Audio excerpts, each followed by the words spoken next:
Hello friends, परत एकदा स्वागत आहे तुमचं आपल्या शिव लर्निंग क्लासेस या यूट्यूब चॅनलमध्ये.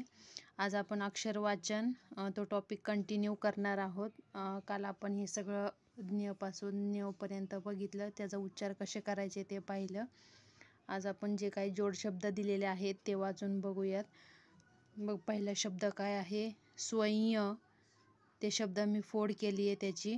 त्यात कोणते कोणते शब्द आहेत? व आणि य. जर वाचायला खूपच अडचण येत असेल तर त्या जे जोड शब्द आहेत त्यामध्ये कोणतं अक्षर येते ते पूर्ण लिहायचं. आता बघ मी इथं कसं लिहिलं. कोणतं आलंय? पहिला आहे, नंतर व आहे आणि य. व य. मग काय म्हणजे ला व जोडले मग त्याचा उच्चार कसा होतो? स्व. यवर अनुस्वार आहे म्हणून य असा होतो त्याचा उच्चार. कारण नुसता य असतं तर आपण स्वय असं बोललो असतो, पण स्वय असं बोलतो कारण त्याच्यावर अनुस्वार आहे. नंतर दुसरा शब्द आहे स्वयंसेवी. कसा आहे? स्वयंसेवी. बरोबर. मग त्या शब्दाची फोड अशी केली आहे स्वयंसेवी. बोलताना असं बोलशील तू, स्वयंसेवी. नंतर काय आहे? स्वयंगी. ला व जोडले म्हणून स्वयंगी. बरोबर. अशी पद्धतीने शब्दांची फोड केली. हे तू नंतर स्वतःही वाचू शकतेस. शब्द जोडाक्षर असलं तरी तो शब्द कोणता दिलाय तो लिहायचा आणि नंतर वाचायचा प्रयत्न करायचा. मग कोणत्या अक्षराला कोणतं अक्षर जोडलेलं आहे तशाप्रमाणे त्याचा उच्चार तू करू शकतेस. आता इथं बघ कोणत्या कोणत्या व य आणि गी असे शब्द आलेले आहेत. मी हे सगळं लिहून गी असं लिहिलंय. मग आता काय आहे? ला व जोडलाय ना, म्हणून मग काय त्याचा उच्चार होणार? स्व. बरोबर. स्वयंगी. बरोबर. अशा पद्धतीने तू उच्चार करू शकते. नंतर काय आहे? स्वयंकार.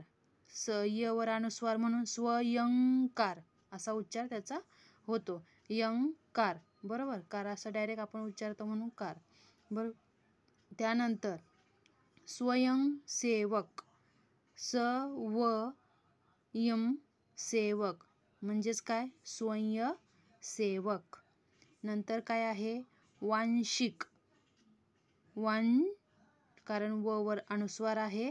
वांशिक. राईट. नंतर काय आहे? संस्था. वर अनुस्वार म्हणून संस्था असा त्याचा उच्चार होतो. वाचताना आपण संस्था असं वाचतो, पण त्याचा ॲक्च्युअली उच्चार संस्था असं होतं. ला अर्धा स मोडलेला आहे का तर तो ला संस्था असं आपण म्हणतो म्हणून. सिंह कसा लिहितो आपण? हा आहे. हो, सिंह. म्हणताना आपण सिंह म्हणतो, पण ॲक्च्युअली लिहिताना वर अनुस्वार आहे, डॉट आहे. सिंह असं वाचतात. आता हे काय आहे? संहित. वर अनुस्वार संहित. नंतरचा काय आहे? संसर्गजन्य. संसर्गजन्य. नंतर काय आहे? संस्कृती. ला कृ आहे म्हणून संस्कृती. नंतरचा शब्द आहे संसाधने. संसाधने. वर अनुस्वार. नंतर इथं काय आहे? अपेक्षांशी. अपेक्षांशी. वर काय आहे? अनुस्वार. क्षांशी असा त्याचा उच्चार होतोय. बघ आता परस्परांशी म्हणजेच काय?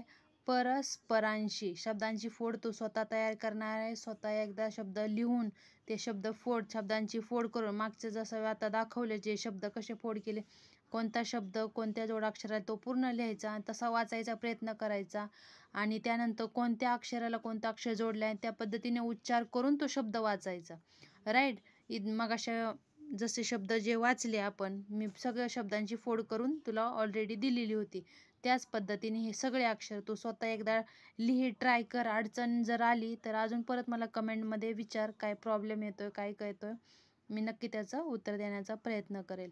नंतरचा शब्द काय आहे? स्मृतिभ्रंशी. मृ ती भंशी अशा शब्दांची तू फोड करू शकतेस. स त्याला मृ आहे म्हणजे स ला म जेव्हा जोडतो तेव्हा स्म त्याला रू आहे म्हणजे स्मृती भंशी, स्मृती भंशी असा त्या शब्दाचा उच्चार होतो. नंतरचा काय आहे आकांक्षा, आकांक्षा का तर कावर अनुस्वार आहे म्हणून कांक्षा असा त्याचा उच्चार होतो. जर अनुस्वार नसता तर आकांक्षा, आकांक्षा असं झालं असतं, पण त्याच्यावर आकांक्षा अनुस्वारामुळे त्याचा उच्चार बदलतो. ठीक आहे. नंतर काय आहे शब्द बहुतांश, बहुतांश तवर अनुस्वार बहुतांश, राईट. नंतर आमांशा, आमंशा मवर अनुस्वार आमंशा. नंतर काय आहे अस्वच्छ, स ला व जोडलेला आहे, स्व च ला छ म्हणजेच अस्वच्छ. शब्दांच्या फोडी करा, उच्चार करण्याचा प्रयत्न करा. नंतर काय आहे निधित्व, त ला त आणि त्याला व, निधित्व.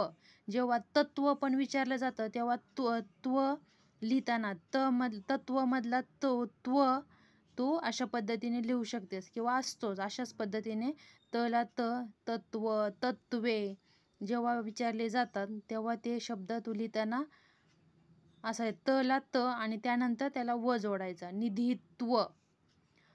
कोणत्याही शब्दांमध्ये त्वचा उच्चार झाला तर त ला त आणि व हे लक्षात ठेव. त्यानंतर काय आहे वृद्धत्व. बघ इथं पण शब्द आलेला आहे वृद्धत्व. जेव्हा त्व हा उच्चार होतो तेव्हा त ला त आणि त्यानंतर व. नुसता एक त जोडून व ला जोडला तर ते रॉंग होऊ शकतं. त्यामुळे वृद्धत्व बघ त्वचा उच्चार डबल त आणि व असा होतो. नंतर काय आहे स्तब्ध, स ला त जोडलाय ब ला ध, स्तब्ध ब आणि ध, स्तब्ध. नंतर काय आहे उद्ध्वस्त,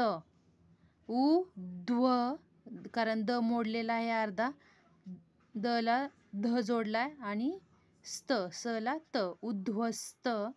नंतर काय आहे स्क्वेअर, स ला क आणि क ला व जोडलाय, स्क्विअर. बरोबर, स्क्वेअर म्हणताना स्क्वेअर म्हणतो आपण, पण लिहिताना कसं लिहिता स्क्विअर, आहे य नाही आहे इथं. आपण उच्चार करताना स्क्वेअर असा उच्चार करतो, उच्चार करताना य असं येतो, पण लिहिताना स्क्विअर. नंतर काय आहे स्त्रीत्व. बघ इथं पण त्व, जेव्हा त्वचा असा उच्चार येतो तेव्हा त ला त आणि नंतरच व जोडायचा. आता इथं पण आले स्त्रीत्व. बरोबर. नंतर काय आहे डिझायनर, प्ले, डिझायनर प्ले. बरोबर. हे काय आहे मुख्यत्वे. इथं पण त्वे आलाय, मुख्य ख ला य आणि डबल त आणि व, मुख्यत्वे. नंतर काय आहे आक्स, आक्स उच्चार करताना म्हणताना तू आक्स असं म्हणू शकते, लिहिताना हे शब्द लक्षात ठेवायचा. क ला ख आहे आणि ख ला स जोडलाय, म्हणताना काय म्हणणार आक्स. नंतर काय आहे अख्ख्या, आख्या, क ला ख आणि त्याला य जोडलेला आहे, अख्ख्या. नंतर काय आहे इयत्ता. म्हणताना आपण काय म्हणतो इयत्ता, पण लिहिताना काय इयत्ता, त ला त जोडलेला आहे. नंतर काय आहे स्वायत्त, स्व स ला व, स्वायत्त. नंतर काय आहे ध्येय, ध ला य त्याच्यावर एक